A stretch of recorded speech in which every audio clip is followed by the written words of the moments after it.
partager sa parole avec vous. En ce dimanche spécial dans notre paroisse, dimanche enseignement, nous voulons aborder avec vous le thème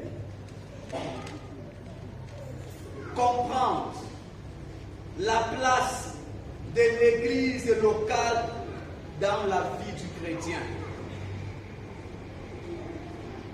Comprendre la place de l'église locale dans la vie du chrétien. Mais avant d'aborder de fond en comble ce thème, je nous invite à la prière. Prions Dieu. Notre Dieu et notre Père, rassemblés dans cette maison de prière en ton nom, nous désirons, Seigneur, et soupirons ta parole. Ne nous laisse pas nous retrouver ici et ressortir comme nous sommes venus. Accorde-nous des cœurs de chair, des cœurs fragiles, capables de recevoir ta parole et de se laisser transformer par elle. Loin de nous, Seigneur, d'être endurcis au point de ne plus être sensible à l'écoute de ta parole. Seigneur, notre Dieu et notre Père, inspire-nous et donne-nous, Seigneur, de recevoir ce qui vient de ton trône de grâce, rempli d'onction et de puissance. Par Jésus, ton Fils, nous t'avons prié. Amen. La place de l'église locale dans la vie des chrétiens. Le thème qui a été annoncé la semaine passée, nous le passerons une autre fois, parce que nous avons estimé que pour ce thème, il ne fallait pas seulement le passer un jeudi, mais il fallait le passer pour le plus grand nombre de personnes.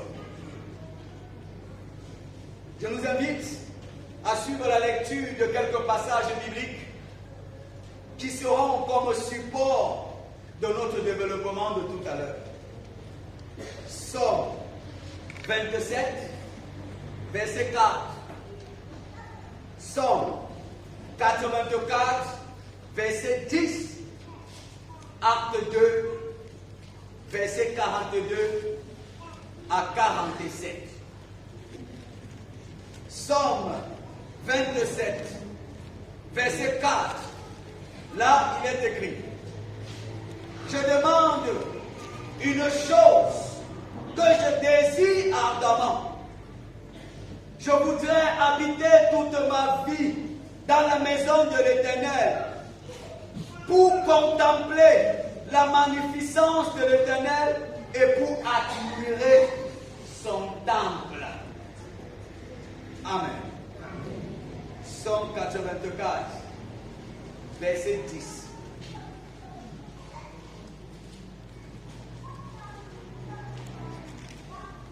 Verset 11, autant pour moi. Mieux vaut un jour dans ses pavis que 1000 ailleurs. Je préfère me tenir sur le seuil de la maison de mon Dieu plutôt qu'habiter sous la tente de la méchanceté. Mieux vaut un jour dans ses pavis que 1000 ailleurs. Je préfère me tenir sur le seuil de la maison de mon Dieu plutôt que d'habiter sous la tente de la méchanceté. Amen. Acte 2, verset 42 à 47. Acte 2, commençons par le verset 41 à 47. Ceux qui acceptaient sa parole furent baptisés. Et en ce jour-là, le nombre des disciples s'augmenta d'environ 3000 âmes. Ils persévéraient dans l'enseignement des apôtres, dans la communion fraternelle, dans la fraction du pain et dans les prières.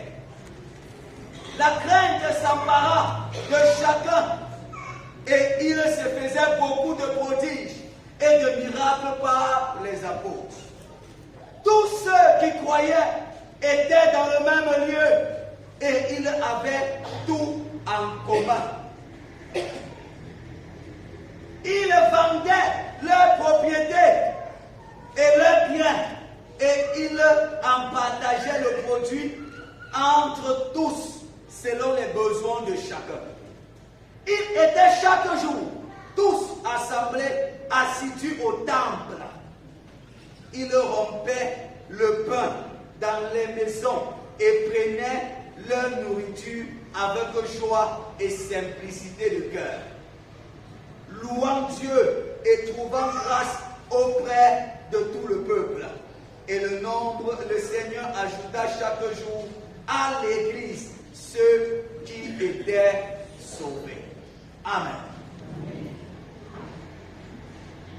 Les trois textes que nous venons de suivre dans la lecture, mes bien-aimés frères et sœurs, nous font cas ici de la place de l'Église dans la vie du chrétien. Nous donne l'importance que l'Église joue dans la vie de tous ceux qui acceptent Jésus, de tous ceux qui acceptent la parole. David, en son temps, disait, une heure dans ses pavis vaut mieux que 1000 ailleurs. Et il y a même cette chanson inspirée des sorts qui disait, je suis dans la joie lorsqu'on me dit, allons dans la maison de l'Éternel. Je suis dans la joie lorsqu'on me dit, allons à l'église. De plus en plus, cette joie est en voie de disparition au milieu des croyants. De plus en plus, l'église locale semble ne plus rien dire aux uns et aux autres. De plus en plus, l'église devient un endroit où les croyants pensent pouvoir aller s'ils veulent ou ne même pas pouvoir aller et ça ne fait rien.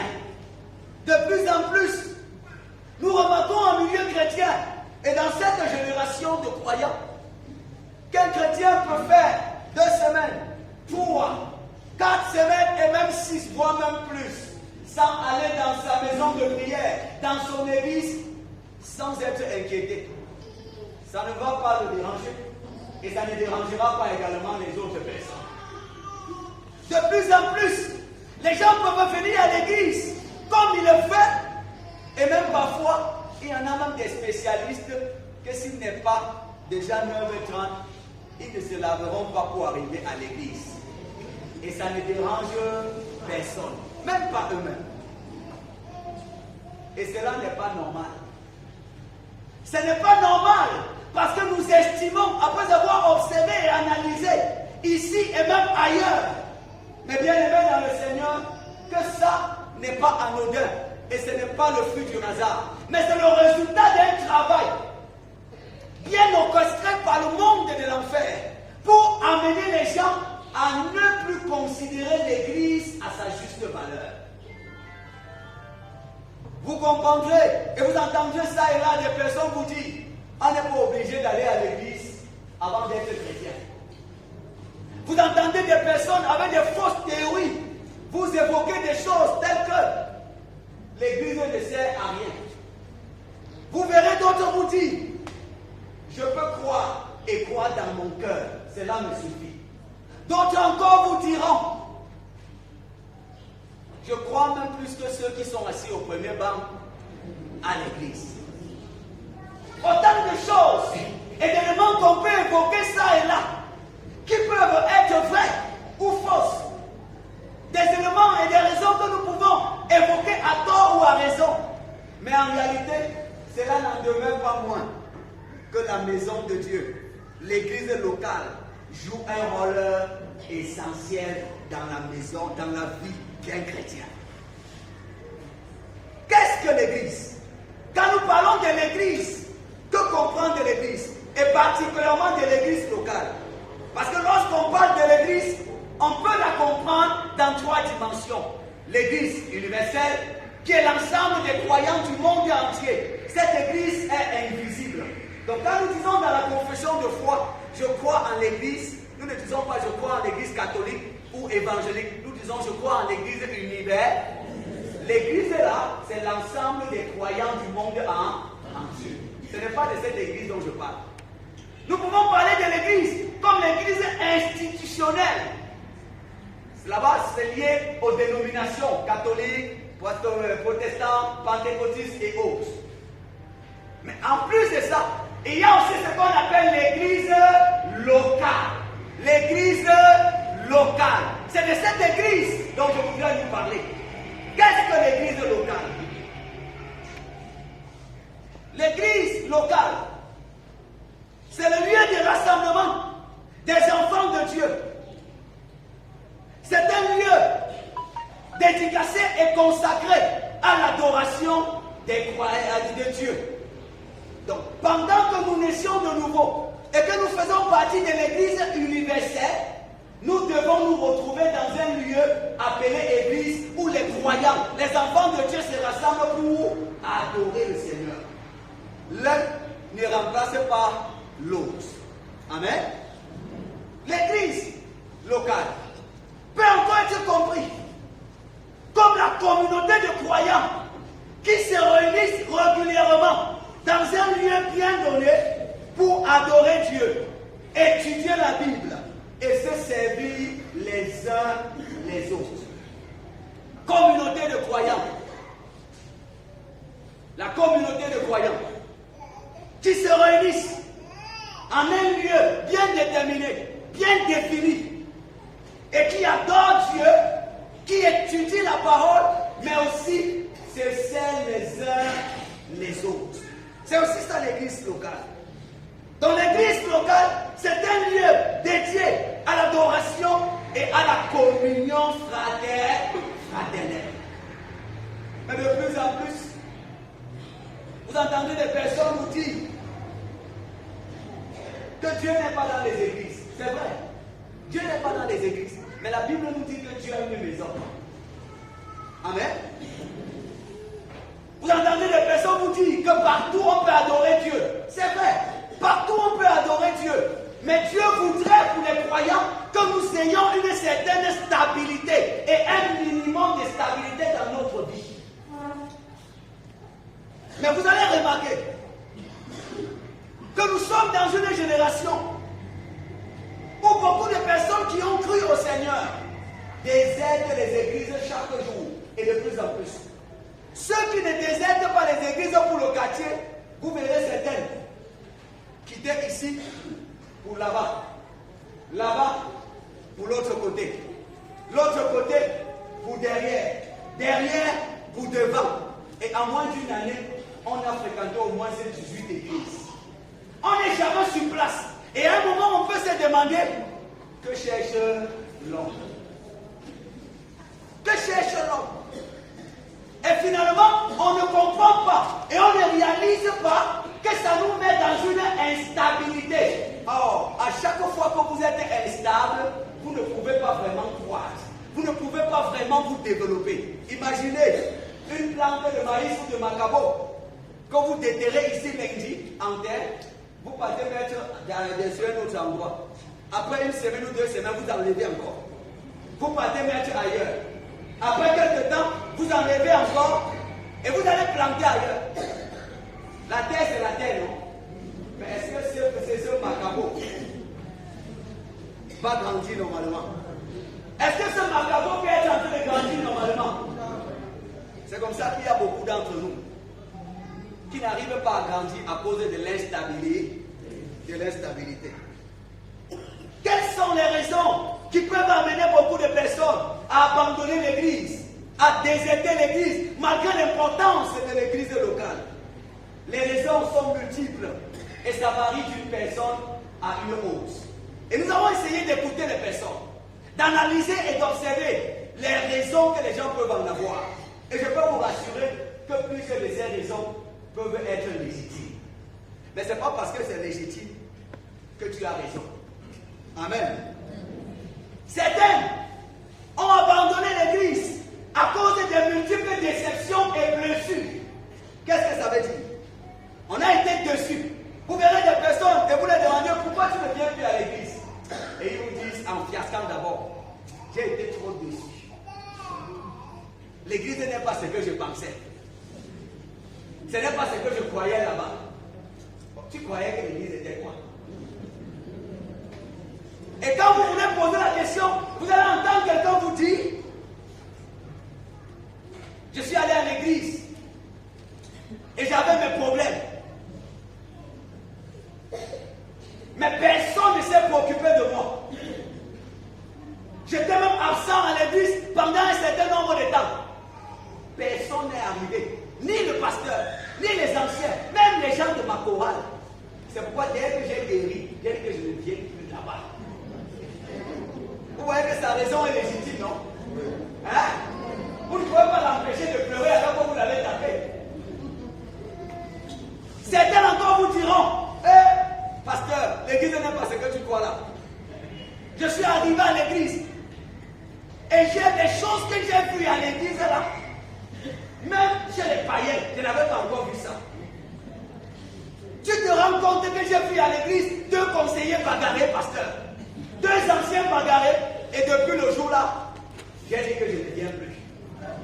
Donc certains sont partis parce qu'ils ont été déçus du comportement, soit des pasteurs, soit des anciens, ou même d'autres chrétiens. Parce qu'ils ont vu quelqu'un qui était très engagé devant, mais ils l'ont rencontré encore dans un endroit. Et ça les a brisé le cœur. Et moi, je peux comprendre aussi ça. Parce que je me souviens quand je devais m'engager dans le ministère, il manquait un peu. Je ne m'engageais plus. Parce qu'à l'approche, je ne sais pas par quelle alchimie j'ai fait pour entrer en contact d'un certain nombre d'informations des personnes que je respectais et que je considérais beaucoup. Et ce jour-là, j'ai dit, je ne suis plus sur ça.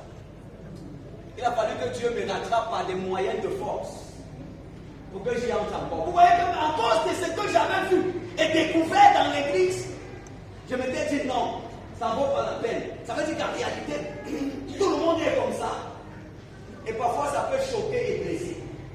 Et les gens abandonnent l'église. Certains aussi peuvent être dessus parce qu'ils vont vous dire, pasteur, quand je fais les affaires avec les païens, je n'ai jamais de problème. Mais j'ai prêté mon argent à un chrétien. Et parfois, il me donne la responsabilité, le poste que la personne a dans l'église. Et vous dites, cette personne a prêté mon argent en me suppliant. Mais jusqu'à aujourd'hui, ne m'a jamais remboursé. Parce que tu crois que quelqu'un fait comme ça, on est sérieux à l'église là. Donc parfois, on vous donne des raisons. Et vous restez comme ça là, vous ne savez plus quoi dire. Parce que tu dis lui-même, il dit qu'il a prêté son argent à son frère en crise. Ou en crise ou en crise. Et son frère jusqu'à aujourd'hui n'a pas remis. Et il s'en fout pas mal de ça. Mais comment est-ce qu'il va donner?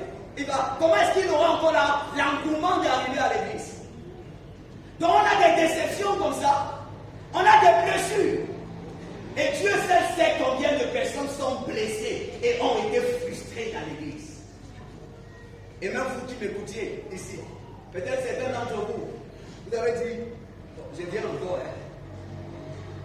Peut-être d'autres parmi vous sont seulement grillés. Et vous avez dit, qu'ils font ce qu'ils font là-bas. Moi, je suis seulement là. Mais ça n'en demeure pas moins que vous aussi, vous avez été blessés et déçus. C'est pas vrai? Est-ce que vous qui êtes ici, est-ce que vous n'avez jamais été blessé ou déçu? Il y a quelqu'un qui n'a pas encore été blessé à l'église? Déçu? À tout le monde. Dieu merci. D'autres maintenant évoquent des raisons telles que liées aux fausses théories et aux fausses doctrines. Et les gens évoquent de telles théories. Comme je le disais à l'entame, ce n'est pas en allant à l'église qu'on croit trop en Dieu. C'est vrai. Ce n'est pas en allant à l'église qu'on croit trop en Dieu. Mais on ne peut pas trop croire en Dieu et ne pas aller à l'église. Non. Il faut que nous nous levons contre cette théorie qui n'ont rien à voir avec Dieu et qui ne viennent pas de la Bible. Vous ne pouvez pas dire que ce n'est pas en allant à l'église qu'on croit en Dieu. Ça ne voulait pas dire qu'en croyant à Dieu, on reste à la maison. C'est contradictoire. Ça ne s'explique pas. Quand vous dites que ce n'est pas en allant à l'école qu'on comprend l'école. Ça veut dire que c'est en restant à la maison qu'on comprend l'école. Ce n'est pas parce qu'un enfant est allé à l'école et il n'a pas compris l'école, quand vous allez commencer à dire que l'école sert à voir quoi, restez à la maison. Et c'est comme ça que parfois nous réfléchissons. Certains d'entre nous évoquent de telles théories. Les pasteurs sont montés, les pasteurs sont descendus, ils ne prêchent plus bien, ils ne font plus ceci. Et j'ai écouté certains jeunes, surtout la jeunesse. Pasteur, nous on ne ressent pas le feu là-bas. Il n'y a pas vraiment, il y a plus ci et ça. Et moi, j'ai commencé à dire, j'ai peur de cette situation. Parce que c'est Satan qui initie les choses comme ça. Et j'ai demandé à ces jeunes, tout le feu que tu as déjà reçu, pourquoi toi tu ne peux pas allumer ça dans ta paroisse? Parce qu'on est dans une mentalité de consommateur où on vient toujours à l'église pour consommer, consommer. Et on n'a jamais pensé donner. C'est pourquoi dès qu'on se rend compte qu'on n'a rien reçu, non, on commence à chercher. Je ne peux pas encore aller où. Et on croit que c'est une bonne attitude. Mais il y a un temps pour tout, nous dit la Bible. Il y a un temps pour recevoir, mais il y a aussi un temps pour donner. Je reprends. Il y a un temps pour recevoir, mais il y a aussi un temps pour donner. Mais l'église du 21e siècle et le royaume de Dieu souffre tellement parce que l'église est remplie des spectateurs et des consommateurs. Notre église, de notre génération, et quand je parle d'église, je ne fais pas allusion à l'EEC seulement. Je parle de l'église locale, telle que définie, lieu de rassemblement. Vous y allez partout, vous verrez le même problème. Parce que les gens sont de plus en plus en train de chercher où ils vont consommer, consommer. Et s'ils ne voient pas où ils vont consommer, ils partent ailleurs. Vous savez, ils s'agrippent sur vous. Dès qu'ils sucent, ils vous sucent comme l'orange. S'il n'y a plus rien, ils vous laissent maintenant et ils partent ailleurs dans une autre église. Si tu ne peux plus rien les donner, ils vous laissent et ils partent ailleurs. Et on sort comme ça là. Et on croit qu'on est trop spirituel. Ça n'a rien à voir avec la spiritualité, c'est l'instabilité. Il ne faut pas confondre la spiritualité avec l'instabilité. Je reprends. Il ne faut pas confondre la stabilité avec l'instabilité avec la spiritualité. Non. Quand vous êtes enfant, l'apôtre Paul disait, quand j'étais enfant, je parlais comme un enfant, j'agissais comme un enfant, mais devenu grand, j'ai fait disparaître les choses de l'enfant en moi. Mais il y a des gens qui n'ont jamais fait disparaître, que dans leur esprit, pendant qu'ils ont grandi, ils n'ont jamais pris conscience qu'ils ont grandi et fait disparaître les choses de l'enfant en eux. Demande à ton voisin, est-ce que tu as déjà fait disparaître les choses des enfants en toi? Il a répondu.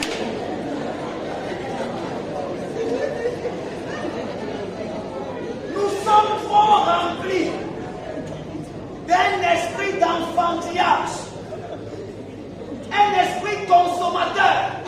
Même nos enfants que nous avons à la maison, si vous ne les nourrissez pas, ils sont déjà chez le voisin. C'est pas ça?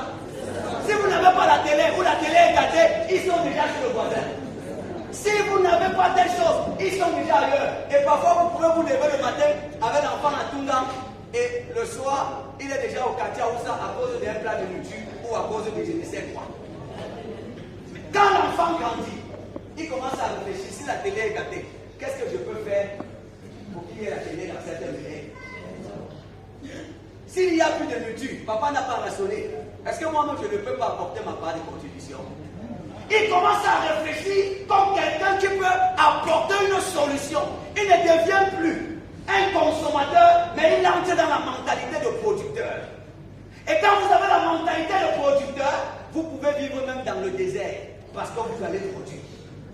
Même si on vous jette n'importe où, peu importe l'endroit, vous allez produire. Il n'y a que les consommateurs qui ne s'en sortent pas. En voulant trop réfléchir, j'ai pensé au pays dans lequel nous sommes. Et j'ai compris que nous sommes victimes de notre nation. Parce que même dans le pays, nous sommes toujours formés dans la mentalité de consommateurs. Un jour, à la télé, je voyais le journal et je voyais les grands docteurs de notre pays qui étaient assis devant le premier ministère et qui grénaient. Et moi, ça a eu un peu un pincé dans ma tête. Je me suis dit, mais si les grands docteurs, après autant d'années d'études, peuvent s'asseoir au sol demandant au gouvernement de leur donner le travail. Mais il y a un problème. Il y a un problème. Puis encore, à côté des docteurs, vous verrez des gens qui sont ingénieurs être en train de demander emploi-moi. Tu es ingénieur comment? Donc, les gens qui ont été formés pour produire sont finalement des consommateurs. Et quand dans une maison, dans une société, dans une église, il y a beaucoup de consommateurs que de producteurs, on va souffrir. C'est pourquoi je me suis donc donné le défi d'apporter ma pierre afin d'amener quelqu'un à bouger, à quitter de là où il est pour avancer, à changer, passer de spectateur à acteur, de consommateur à producteur, même dans cette église et particulièrement dans cette paroisse, afin que tu ne sois plus en train de te demander qu'est-ce que l'église a fait pour moi, que tu te demandes qu'est-ce que je peux faire pour l'église. Quand nous nous poserons la question, qu'est-ce que je peux faire pour l'église, nous verrons que la chose sera en train de se bouger et la paroisse, l'église et le royaume de Dieu sera en train d'avancer. Mais tout le monde est sur place.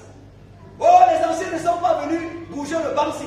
Si toi-même tu te levais et tu bougeais, ça devait faire quoi? Ça c'est qu'elle s'arrêtait au sol comme ça là. Comment? Les anciens la font même quoi ici? Donc tu as vu. Comme dans ta mentalité, tu es resté enfant. Enfant. Ça ne t'a jamais rien dit que tu pouvais te mettre dans la posture de la personne qui joue le rôle et qui contribue à l'amélioration de la communauté. Vous pouvez voir des choses qui sont mal placées dans la maison. Mais vous allez voir beaucoup de pères qui pouvaient simplement déplacer le sauce et mettre là-bas. Vous préférez crier à la maison. Qui a mis ça ici? Qui a mis ça ici?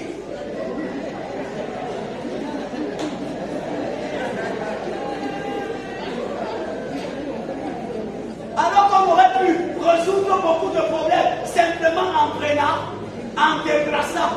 Et là, le fait que tu reprochais tout le temps et elle ne comprenait pas, elle va savoir qu'en réalité, non seulement tu t'es évité de bavarder, tu as évité que ton cœur chauffe et tu as passé une bonne leçon.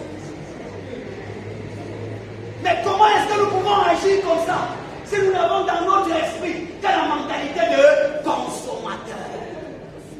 Consommateur. Demande à ton voisin, tu es un consommateur ou un producteur?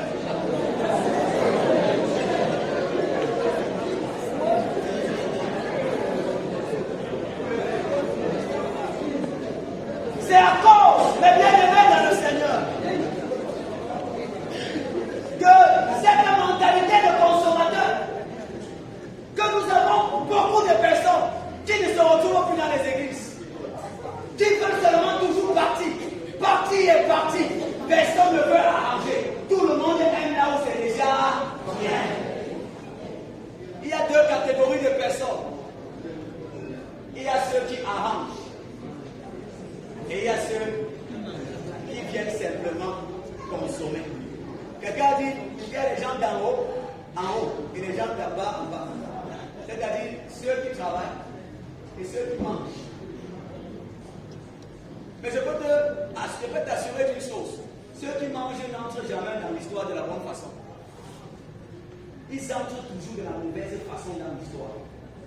Et les gens les citeront toujours comme des personnes qui ont été à l'origine des malheurs de plusieurs. Soyez de ceux-là qui ont arrangé. De telle manière que quand vous serez même parti dans cette chorale, tout le monde vous citera toujours au temps de guerre. Quand elle était présidente dans la chorale-ci, non, on ne vivait pas ce qu'on vit là. Parce que c'était quelqu'un qui produisait. Parce que son cerveau était toujours en train de réfléchir comment faire pour améliorer la chorale. Comment faire pour que la chorale soit stable. Comment faire pour avancer la chorale. Mais parfois, pendant qu'on change, on laisse place à un autre bureau de consommateurs qui viennent trouver 500 000 dans la caisse du bureau. Et les consommateurs ont toujours beaucoup de besoins et beaucoup d'idées pour consommer l'argent. En moins de quelques minutes, ils vous ont déjà sorti tout ce qu'il faut faire pour consommer tout l'argent. Mais au moment de faire le bilan, c'est plutôt la chorale doit 500 000. Donc ils n'ont rien laissé. Mais non seulement ils n'ont rien laissé, mais ils ont mis la chorale dans des problèmes.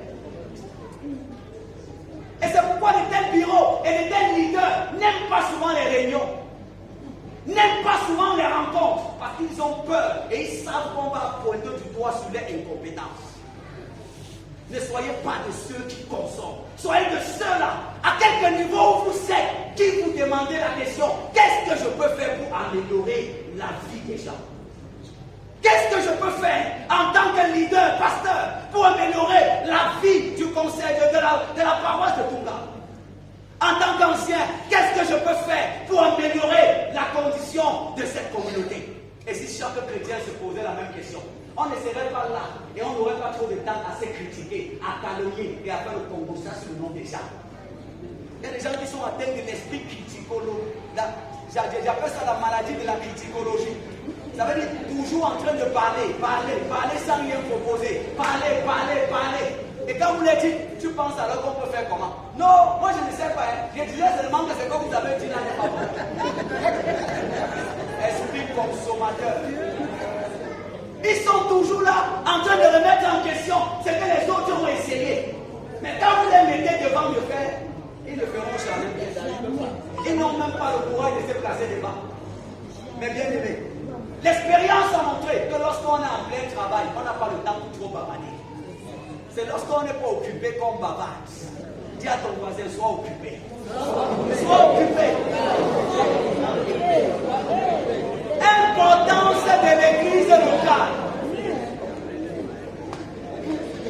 Ça vous dit, au-delà de toutes les théories qu'on peut évoquer, ça et là, je viens de vous dire qu'en réalité, ces théories peuvent être légitimes, mais vous n'avez pas raison. Parce que du moment où vous devenez un producteur, vous allez trouver le moyen de contrôler la situation. Importance de l'église locale. L'église locale, mes bien-aimés, est importante. Et elle est d'abord biblique et elle est même chrétienne. Depuis l'Ancien Testament jusqu'au Nouveau Testament. Partout, la place de l'église locale était toujours importante. Les gens comme le roi Salomon, les hommes les plus sages, avaient dit et avaient investi autant de moyens pour construire ce qu'on appelait la maison de Dieu. Les gens comme David avaient dit, je cours parce que je préfère passer 1 heure dans la maison de Dieu que 5 heures à la réunion. Mais aujourd'hui, nous, les David de ce siècle, nous préférons passer 10 heures à la réunion que 2 heures dans la maison de Dieu. Et ça semble rien nous dire. Mais en fait, c'est en train de traduire que le battement de notre cœur a changé. David ne le disait pas ça pour rien. Quand David dit, je suis dans la joie, lorsqu'on me dit, allons dans la maison de l'Éternel. Ce n'était pas seulement un problème de toucher l'église, d'aller dans le temple, mais c'était la joie qu'il éprouvait, parce que Dieu occupait la première place de sa vie. Alors, il ne comprenait pas comment, un dimanche, pendant que tous les chrétiens sont à l'église, ça leur a débuté au champ.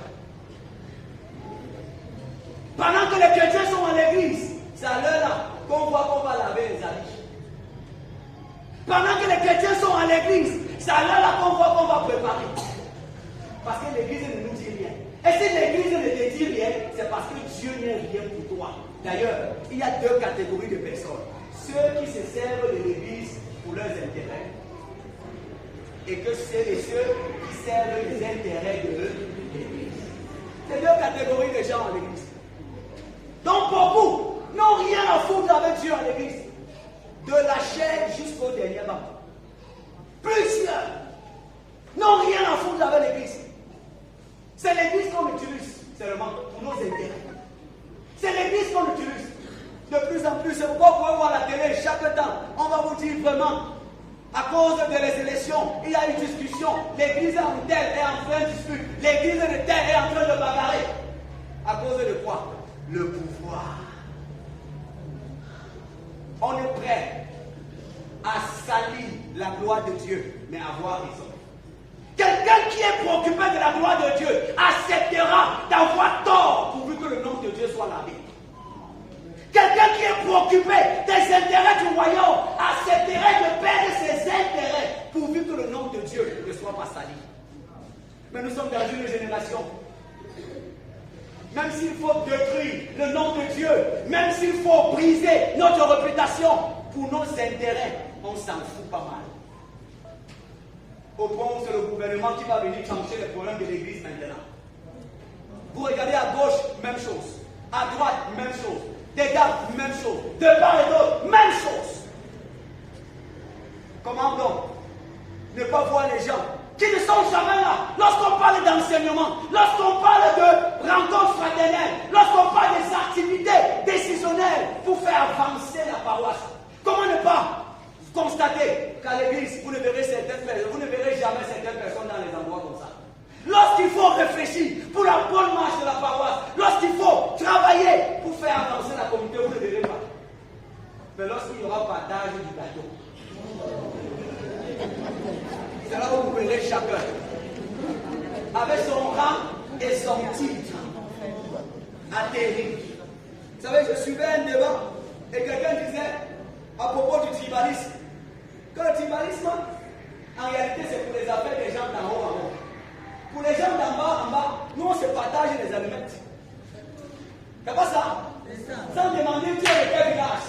Les gens d'en bas se partagent tout. Parfois même, ton gaz est fini, tu peux porter ta mamie, tu mets sur la mamie de la voisine, sans connaître son village. Mais c'est quand on va partager le gâteau. Ou dans une famille, quand il y a un terrain et qu'il faut partager, c'est là où on va commencer à te rappeler que ton frère n'est pas de la famille ici. Parce que c'est là-bas qu'il fallait partager. C'est la même chose dans l'église. La plupart utilisent simplement l'église pour leurs intérêts personnels et égoïstes. C'est pourquoi ils ne peuvent même pas être là. Ils ne peuvent même pas défendre l'église. Ils ne peuvent même pas prendre l'église à cœur. Ils ne peuvent même pas se soucier de quoi que ce soit. Mais voyez l'énergie avec laquelle ces mêmes personnes mettent pour bâtir et se battre pour leur intérêt propre. Que Dieu nous aide. L'église est importante en ce sens qu'elle offre la communauté des croyants. Dis avec moi, communauté des croyants. Lorsque nous venons à l'église, mes bien-aimés dans le Seigneur, ce n'est pas d'abord à cause du bâtiment, de la qualité du bâtiment, non.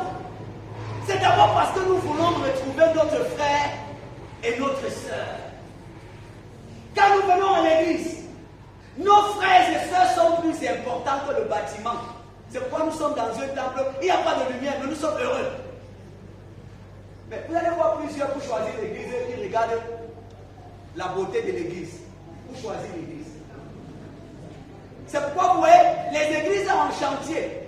Quand j'arrive toujours dans une communauté qui est en chantier, je donne toujours beaucoup de respect et d'encouragement aux fidèles qui sont restés. Parce que beaucoup de fidèles ont fui. Ils sont allés là où c'est déjà construit. Et ils disent on demande trop l'argent ici là. Eux-mêmes ils voient comment l'église est en chantier. Et on demande l'argent des travaux, ils se fâchent. Quand tu pars dans la paroisse où c'est déjà construit là, tu crois qu'on a construit avec les cailloux. Tu crois que tous les paroisses que nous enfilons partout de part et d'autre ont été conçues comment? C'est les fidèles qui se sont battus pour construire. C'est pourquoi partout dans les églises qui sont en chantier, les fidèles qui restent sont des fidèles à encourager, à valoriser. Ce sont des personnes qui ont compris qu'ils ont les pierres à apporter pour la construction de leur paroisse. C'est comme ça que nous devons nous comporter. La communauté de croyants, cela nous permet de nous rassembler en tant que frères et sœurs qui partagent les mêmes valeurs. Les politiciens aiment se réunir entre eux, membres du même parti politique. Les associations de réunion aiment se réunir. C'est pourquoi vous allez voir, on construit foyer Bamendou, foyer Bamengou, foyer Balin, foyer Bafoussam. C'est pas ça? Et on va dire, ressortissant de à Bafoussam, on siège ici. Et vous allez, parce que vous allez voir les gens avec qui vous allez quand même parler le bon Bafa. Vous allez parler le bon Sawa ensemble. Depuis longtemps, tu n'as plus vu quelqu'un avec qui vous pouvez parler comme ça. Et vous vous réunissez. Ça fait du bien. Ce n'est pas d'abord pour le bâtiment. Dans le bâtiment qu'on construit, c'est pour le bien-être des ressortissants là, pour qu'ils soient épanouis. Mais comment est-ce qu'on peut être ressortissant? Mais on s'en fout pas mal de ça. Non. Mais quand on veut faire le tirage au sort,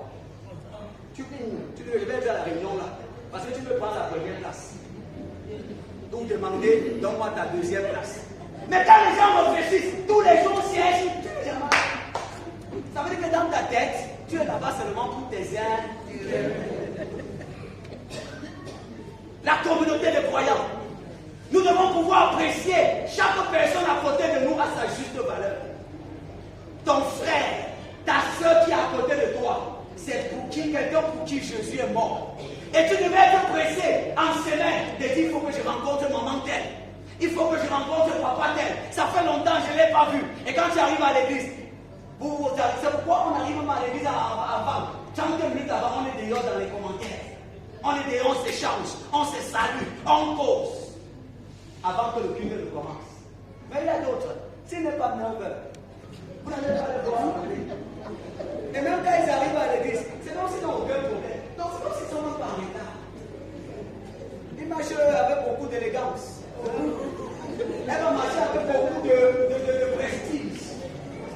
Et parfois, on veut bousculer jusqu'à venir s'asseoir toujours devant. Où est la place de ta soeur? Tu as discuté quand avec ta soeur, avec ton frère. Tu sais qu'elle s'est portée comment pendant la semaine. Il n'y a plus de communion fraternelle. C'est pourquoi l'Église, de plus en plus, est en train de devenir seulement le cercle du bâtiment. Mais l'intérieur, et ce qui fait vraiment l'Église, l'élément famille, est en train de disparaître. Les gens s'asseyent avec les gens dont ils ne connaissent pas le nom. Les gens s'asseyent dans les chorales avec les personnes dont ils ne connaissent pas le chez eux. Est-ce que vous avez remarqué qu'avant, les jeunes se mariaient dans les groupes? Où les moniteurs se mariaient avec les moniteurs? Les choristes avec les choristes dans le groupe? Parce que là-bas, au-delà de la chorale, il y avait une communion fraternelle qui était partie. C'est qui fait qu'on grandit ensemble. Et on s'est dit, je peux trouver mieux où qu'avec ma soeur avec qui on a toujours communié. Mais aujourd'hui, on est dans la chorale, on vient, mais on a la haine dans le cœur l'un pour l'autre. On est assis dans la même chorale, on sait qu'on chante ensemble, on sait qu'on va répéter ensemble, mais on sait que nous deux là, je ne peux pas laisser mon verre à côté du droit. Comment nous avons fait pour arriver là? Comment nous avons fait? Je le dis à notre honte. Je le dis à notre honte, à nous tous. Que nous nous retrouvons en tant que frères et sœurs et nous ne pouvons plus vivre un élan de communauté. La Bible dit, c'est en vous s'aimant les uns les autres que le monde saura que vous êtes vraiment meilleurs. Mais quand tu portes le nom des gens, de ton frère, et tu vas vers les païens, et tu commences à les descendre, tu veux que ta famille se convertisse. C'est pourquoi quand tu finis de parler, tu vois comment ils ne disent rien, non? Après on te regarde, on dit, vois-moi les moutons là. Donc c'est ce que vous faites à l'église là-bas comme ça. Dans les bars, ils savent que vraiment, quand vous voyez les fumeurs, ils peuvent seulement venir. Il suffit seulement qu'un fumeur fasse comme ça. On donne notre cigarette. Donc il demande seulement le mégot. Et son frère va donner. Même s'il ne les connaît pas. Il suffit qu'il arrive au milieu des fumeurs. Il demande, regarde le feu, on va te proposer toi-même le feu. Quand vous êtes un buveur, vous n'avez pas besoin de connaître quelqu'un pour être sous. Beaucoup. Certaines femmes pensent que le mari a seulement l'argent, va ne pas donner. Ils disent qu'il est toujours sous. Il dit qu'il n'a pas l'argent. Il y a une solidarité chez eux. Qui fait que même si tu as l'argent ou tu n'as pas, il suffit seulement d'aller en ville là où on voit. Quand quelqu'un va tourner, il va aussi te donner ta part. Donc seulement bien les commentaires. Dès que tu commences avec les commentaires là-bas, après on va donner ta part. Et il va rester là-bas, il va rentrer sous, alors qu'il n'a pas de l'argent.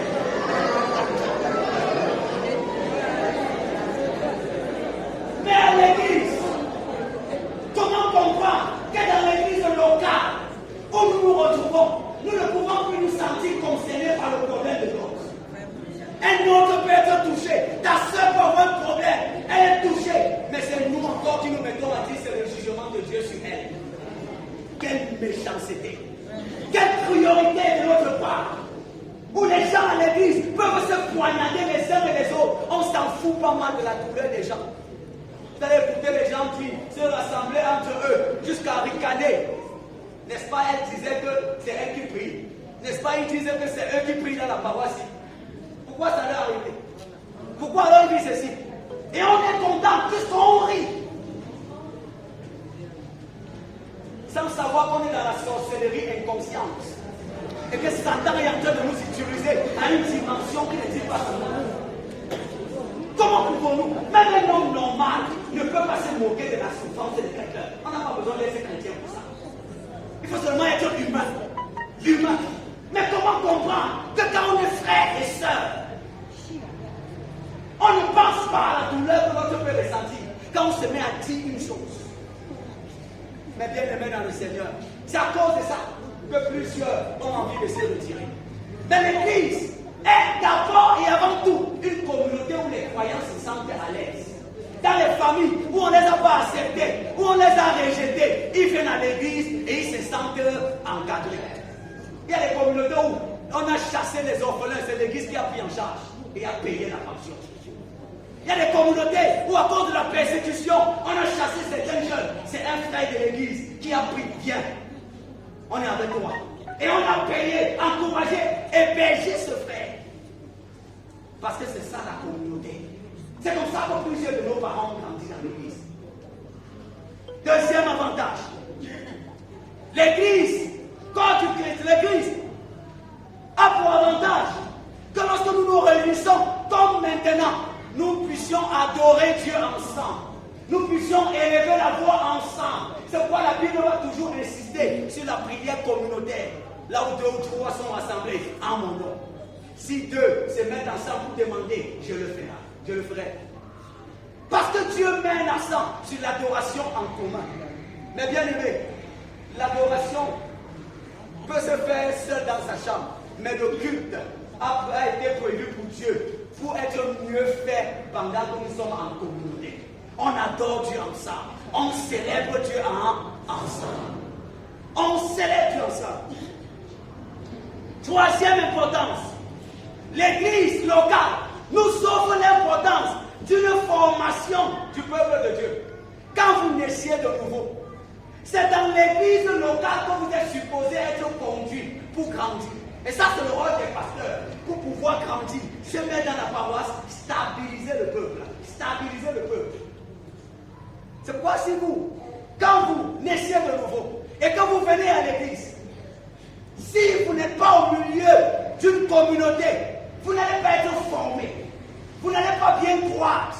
Et vous n'allez même pas comprendre le royaume dans lequel vous appartenez.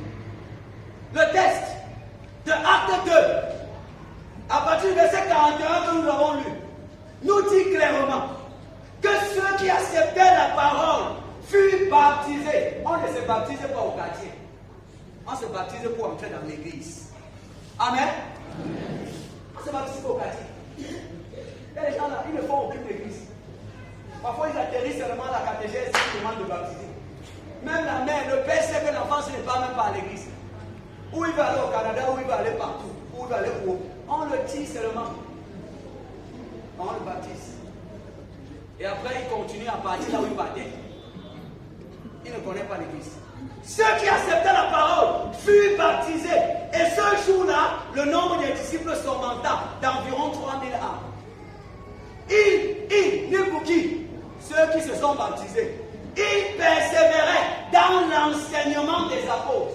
Persévérer ici là, c'est ce qu'en anglais ils appellent le present continuous tense. Ça veut dire continuellement, de façon continue, ils sont dedans, ils persévèrent, ils ne font que faire, ils font en continuant de faire. Est-ce que c'est encore l'église que nous voyons aujourd'hui? Il y a des gens qui ne connaissent même pas les heures d'enseignement dans leur propre paroisse. Ils persévéraient parce que le baptême ne suffisait pas. Ils ont reçu la parole, mais il fallait qu'ils soient enseignés. C'est pourquoi ils persévéraient dans l'enseignement des apôtres pour permettre leur croissance dans la foi. Aujourd'hui, nous avons une église remplie de bébés spirituels qui ne comprennent ni la gauche ni la droite de la foi chrétienne. Parfois, vous vous retrouvez avec les gens, vous avez même peur de demander à quelqu'un de prier. Parce que vous avez peur d'offenser quelqu'un. Tu ne demandes pas à quelqu'un de prier, la personne te regarde, elle est déjà seulement. Comme si tu lui as demandé de te donner 10 000. Alors que tu as seulement dit prie. C'est parce qu'il ne connaît pas. C'est parce qu'elle ne connaît pas prier. Et du coup, tu as peur de mettre les gens dans l'embarras, d'embarrasser les gens. Or, on a fait 20 ans à l'église. On a fait 15 ans à l'église. On ne connaît pas les bases de la foi chrétienne. n'amène pas les éléments de base, comment l'église va grandir? L'église souffre comme ça, parce que les gens ne sont plus formés. L'église est de plus en plus, est devenue un refuge où les gens viennent se reposer. Mais ne cherche pas à grandir. C'est pourquoi l'église de ce siècle ne fait plus peur au gouvernement.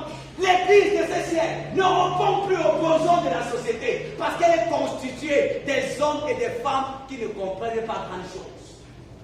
Martin Luther, en son temps, disait: une église qui ne peut pas apporter de solution aux problèmes de la société ne sert à rien. Un chrétien, également je le dis, qui ne peut pas être une solution pour sa famille, pour son quartier, pour son lieu de service, ne sert à rien. Vous ne pouvez pas dire que vous êtes chrétien dans votre famille. Il y a même un problème de prière dans la famille, on vous laisse, on va appeler un autre chrétien ailleurs. Et ça ne veut dire rien.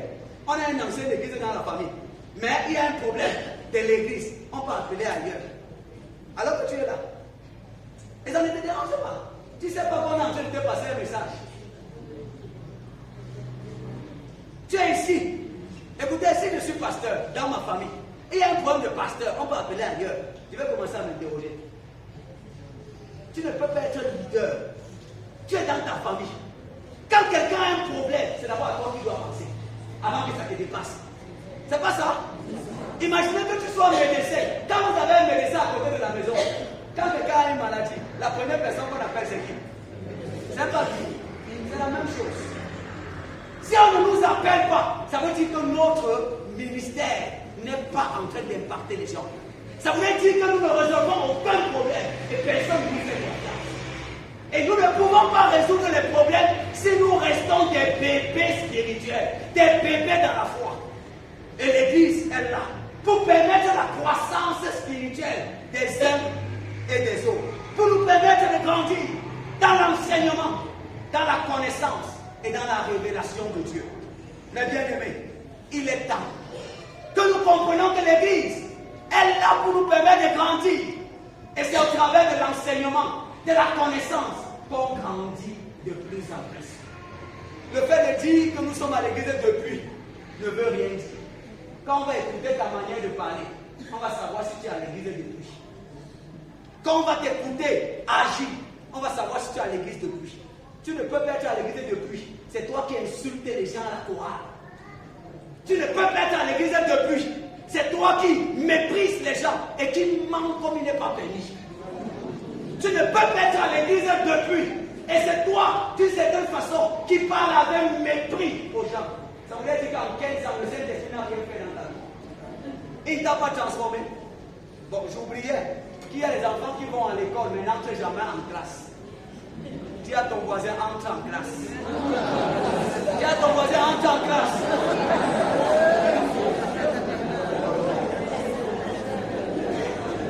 Il persévérait dans la communion fraternelle. Le texte nous dit qu'il persévérait dans la communion fraternelle. Il ne passait pas de temps en temps en communion fraternelle. Il persévérait. Jusqu'au jour d'aujourd'hui, j'ai des amis qui sont hors du pays et partout d'ailleurs, parce qu'on était moniteurs ensemble, on a grandi ensemble, on s'est bâti des relations. Aujourd'hui, jusqu'aujourd'hui, 10 ans plus tard, des années, on a toujours une bonne communion. Quand l'un est touché, l'autre est là. Parce que c'est à l'église qu'on s'est connus. Quelles sont la nature de nos rapports à l'église? Regardez-vous un peu, regardez-nous, demandons-nous ça en face. C'est quoi la nature de nos rapports? Parfois, là où les chorales étaient supposés être des endroits où les gens se bâtissent, parce que la communion fraternelle ne peut pas se vivre facilement dans les grands groupes. Mais c'est dans les chorales où on est supposé être les premiers à être là quand l'un de nous est tombé. Où on est supposé porter les fardeaux les uns les autres. Où on est supposé se soutenir. Mais c'est plutôt des lieux de rivalité, de compétition, de guerre, de rancune terribles. Comment est-ce que nous avons fait pour arriver là? Comment avons-nous fait pour arriver là et transformer l'église en un ring de boxe où chacun vient montrer sa démonstration de force? Or, au commencement, il n'en était pas ici. Au commencement, c'était prévu que si dans la chorale, nous avons un avocat et nous avons un cultivateur ou un commerçant, ça voudrait dire que quand on va prendre le champ, arracher injustement le champ du cultivateur, l'avocat qui est son frère doit intervenir. C'est comme ça que l'église a été prévue. Que les forts soutiennent les faibles. Et que les faibles reconnaissent qu'ils sont faibles et qu'ils ont besoin de force. Parce que parfois, c'est les faibles qui sont plus orgueilleux que tout le monde. Quand vous ne connaissez pas et quand vous avez besoin de l'aide, vous devez reconnaître et qu'on vous soigne. L'église avait été prévue par Dieu de façon à ce que si on regarde les gens qui sont dans le manque, qui ont plus, qu'on pense à l'autre. C'est pourquoi dans l'église de Jérusalem, la première église, on va nous dire qu'ils avaient tout en commun. Ils se partageaient chacun selon son besoin. Mais bien aimé, nous devons remettre l'être humain au centre de nos préoccupations, au centre de nos débats, en tant que conseil d'ancien, en tant que conseil élargi, en tant que rencontre des diables. Toutes nos réunions à l'église, nous devons remettre l'être humain au centre et non nos préoccupations. Quand on va remettre l'être humain au centre, on va commencer à réfléchir. Nous qui avons la possibilité d'employer des stagiaires, est-ce qu'on ne peut pas demander à la paroisse de prendre les jeunes qui ont besoin de stages et nos entreprises de leur faire?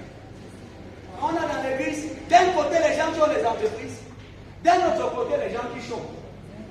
Est-ce qu'on ne pouvait pas poser une action qui permet que ceux qui ont des entreprises puissent recruter ceux qui chôment?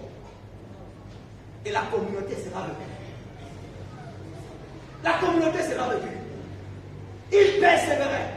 Quatrièmement, l'église locale a pour but de nous permettre de nous servir les uns les autres. Écoutez, les premiers hommes et les premières personnes des chrétiens, ce sont les chrétiens. Amen. Ce sont les chrétiens. C'est pourquoi quand une famille veut même abandonner quelqu'un, croyant qu'en l'abandonnant, il va revenir dans ce qu'il avait décidé de sortir, c'est l'église qui le récupère. On se sert les uns les autres. Chacun utilise ses dons, ses talents pour servir les autres. Est-ce que vous savez que dans l'église, si chacun voulait mettre au service de l'autre les dons qu'il avait, nous ne serions plus là où nous sommes.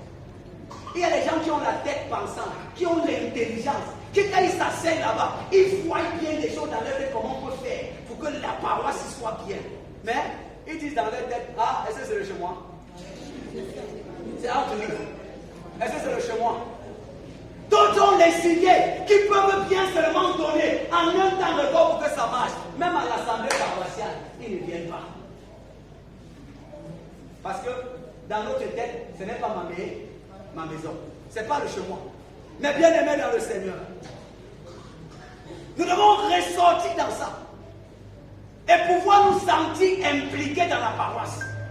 Pouvoir intégrer que ce n'est pas la paroisse des autres, c'est ta paroisse. Tu devrais aussi t'engager à bâtir cette communauté.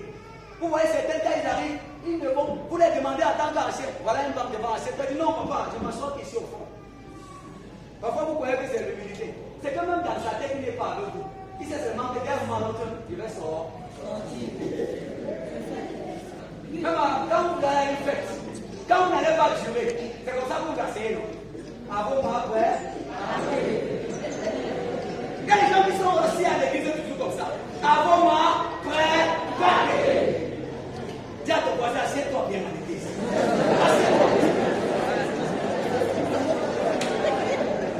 Travaillons pour cette paroisse. L'église locale est importante. C'est là que nous mettons nos services les uns les autres. Dieu a déposé en chacun de nous des potentiels. Vous êtes assis là et vous bénéficiez du talent et du potentiel que Dieu a mis en moi. C'est pas ça? Les gens bénéficient de ta barbe dans l'église. Parfois, on est à l'église avec des grands hommes d'affaires, des grands procureurs, avec des grands, vous ne connaissez même pas qui ils sont. Parce qu'ils ne veulent pas donner de leur service à l'église. Mais ce n'est pas la volonté de Dieu. La Bible dit, n'abandonnez pas votre assemblée. Hébreux 10, verset 27. N'abandonnez pas votre assemblée. N'abandonnez pas. Vous pouvez dans un début, quand vous voulez vous marier, commencer peut-être à cheminer avec 1, 2, 3 personnes, avec 1, 2, 3 personnes. Peut-être vous choisissez la bonne. Mais quand déjà tu as 6, 7, 8, ça devient un problème. C'est pourquoi pour choisir son église, il faut bien choisir. Et lorsque vous l'avez aussi choisi, avec l'Esprit de Dieu et en tenant compte d'un certain nombre d'engagements, vous devez faire attention d'être instable. Il peut arriver qu'à un moment, Dieu vous amène à quitter une église pour une autre. Ça arrive. Il y a ce qu'on appelle les transferts. C'est pourquoi les premiers disciples de Jésus sont les derniers disciples de Jean. Quand Jean a dit, voilà l'agneau de Dieu qui ôte le péché du monde, après, les disciples de Jésus, les gens sont allés suivre Jésus. Mais si tous les jours, tu es toujours en train de quitter, aujourd'hui tu es dans l'église des éperviers de Dieu. Demain tu es dans l'église des tentampions de Jésus. Après-demain tu es dans l'église évangélique. Après-demain tu es dans l'église catholique. Après-demain tu es maintenant dans une âge de cette foi. À un moment, tu veux quoi? À un moment, tu veux quoi? Il faut pouvoir s'asseoir et travailler pour que sa paroisse marche. Dieu t'a donné des dons, il t'a donné des potentiels. Travaille pour que la communauté se relève. Abandonner sa communauté, c'est son assemblée, n'est pas seulement de quitter physiquement. Il y a des gens qui abandonnent physiquement, ça veut dire ils quittent l'église et se retrouvent dans le monde. Il y a plusieurs qui étaient engagés à l'église et qui ont finalement quitté l'église et sont dans le monde. Ne quittez pas l'église. Peu importe les déceptions que vous avez, peu importe les blessures que vous avez, c'est d'abord pour Dieu que vous venez et non pour un homme. Ne quittez pas l'église parce qu'il y a des personnes méchantes. Même dans vos familles, il y a des gens méchants. D'ailleurs, c'est eux-mêmes qui leur famille. N'est-ce pas que tu es sorti dans le groupe de la famille, non? Il y a plusieurs ici, là, on les met dans le groupe de leur famille, ils sortent. Ta propre famille, on te met dans le groupe, tu sors. Tu crois que tu vas aller où avec ça? Mais pas tu es en train de grandir et tu construis ta propre famille. C'est que tu es en train de s'aimer. Les enfants et les petits-enfants vont te donner ça 3 fois. Amen. Amen. Donc, ne quittez pas l'église. Restez à l'église, peu importe les blessures, et travaillez. Et pour que vous puissiez avoir la force de rester, il faut que vous soyez des hommes et des femmes matures. Deuxièmement, il y a des gens qui ne quittent pas l'église physiquement. Ils sont là de présence de corps, mais leur tête et leurs esprits n'est jamais là. C'est pourquoi vous ne connaissez même pas le nom. Eux-mêmes, ils ne connaissent pas le nom du pasteur. Il y a des gens qui ont demandé combien de pasteurs il y a à la paroisse, ils ne vont pas dire. Ils ne connaissent pas. Oh, ils sont là depuis. Ils sont là comme ils ne sont pas là. Ça veut dire qu'ils ne servent pas à la paroisse. Ils sont seulement là, des consommateurs. À partir d'aujourd'hui, intègre-toi dans la paroisse. C'est ta maison. Sois intégré dans la communauté. Assieds-toi dans la paroisse et dis-toi, je suis dans la maison de mon Père. Et travaille pour que les choses marchent. Mais bien aimé dans le Seigneur, pour finir, nous devons comprendre qu'en tant que chrétiens, nous sommes appelés à être dans un environnement où nous allons porter nos fardeaux les uns les autres. C'est dans l'église qu'on fait ça. Dieu a prévu l'église locale pour qu'on puisse attirer ton attention quand tu es en train de t'égarer. Il y a des gens qui n'aiment pas quand on les fait des reproches. Si tu es dans la chorale, quelqu'un te dit non, tu as mal parlé, tu n'es plus mon ami. Donc dès que tu reproches, tu n'es plus son ami. Si elle est à la chorale ou à l'église, on attire son attention. C'est que tu as fait là n'est pas bien. Du coup, elle te classe. C'est comme ça qu'on finit par classer tout le monde jusqu'à classer même l'église une fois. Il est bon pour vous d'être dans un environnement où les gens peuvent vous dire ceci là n'est pas bon. On n'a pas les yeux derrière la tête. Et c'est les autres qui peuvent vous dire tu es en train de t'égarer. Arrête-toi. C'est l'église qui porte les fardeaux les uns des autres. C'est l'église. Nous devons nous préoccuper de nos frères et sœurs. Nous devons nous sentir importants vers les autres. Allons vers les gens. Ne soyons pas des chrétiens qui restent seuls. À chaque fois que tu as l'idée de vouloir te retirer seul, sache que c'est Satan qui est derrière ça. Satan veut t'isoler pour mieux te tuer, sans que personne ne se rende compte. Reste au milieu des gens. Reste au milieu des gens. Et quand vous constatez qu'une personne n'est pas là, allez vers elle. C'est comme ça que nous on a grandi. Dès que tu avais manqué le culte, le soir, nous tous on est déjà là. Donc tu peux même fuir. Tu vois, il y a tout le monde est là. Tu étais où aujourd'hui, frère? Toi-même, tu commences à comprendre que tu ne peux pas bouger. Ne soyons pas de ceux-là qui s'en foutent si les gens viennent ou pas. Nous sommes une famille et nous devons nous préoccuper les uns des autres. Que Dieu vous bénisse.